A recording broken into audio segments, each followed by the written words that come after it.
बुलेटिनची सुरुवात आत्ताच्या सगळ्यात महत्त्वाच्या आणि मोठ्या बातमीने करतोय। बातमी अहमदनगरमधून आहे। अहमदनगरमध्ये जुन्या वादातून 2 गटामध्ये हा तुफान राडा झाल्याची बातमी आहे।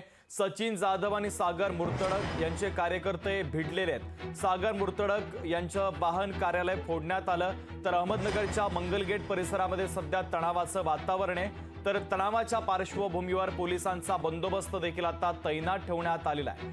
तर महत्त्वाची आणि मोठी बातमी आपण पाहतोय। अहमदनगरमध्ये जुन्या वादातून 2 गटामध्ये हा तुफान राडा झालेला आहे। अहमदनगरचे आपले प्रतिनिधी संतोष आवारे आपल्याला या तुफान राड्याच्या संदर्भातले अधिकचे अपडेट देतात। संतोष, निश्चितच शुभम, आज काही वेळापूर्वीच ही घटना घडली आहे की अहमदनगर मधील जे 17 मे रोजी मुंबईत हाय व्होल्टेज सभा। मोदी आणि राज ठाकरेंची महायुतीच्या उमेदवारासाठी, तर उद्धव ठाकरे आणि अरविंद केजरीवाल यांची महाविकास आघाडीच्या उमेदवारांसाठी एकाच दिवशी सभा। बेस्ट बसच्या ताफ्यामध्ये आणखी 5000 एसी बस दाखल होणार। एसी बस वाढल्यास प्रवाशांच्या संख्येतही वाढ होण्याची शक्यता।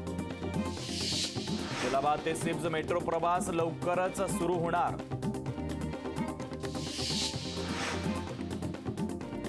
पुणे लोकसभा मतदारसंघात पोलिसांचा तगडा बंदोबस्त। मतदानाच्या पार्श्वभूमीवर 5000 पोलिसांचा तगडा बंदोबस्त।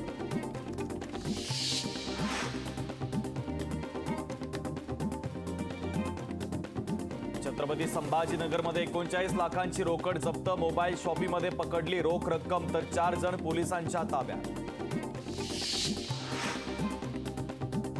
विमानतळ बाधित गावांचा नोटाला मत देण्याचा इशारा। दिबा पाटील 27 गाव कृती समितीचा इशारा। जळगाव जिल्ह्यात अवकाळी पावसाची जोरदार हजेरी।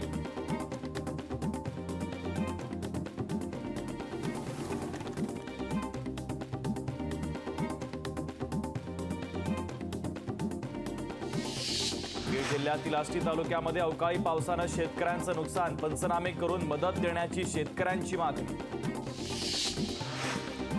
नाशिकमध्ये लाचखोर मुख्याध्यापकाला अटक। शाळा प्रवेशासाठी 10,000ची लाच घेताना रंगेहात अटक। लाचलुचपत प्रतिबंधक विभागाची कारवाई।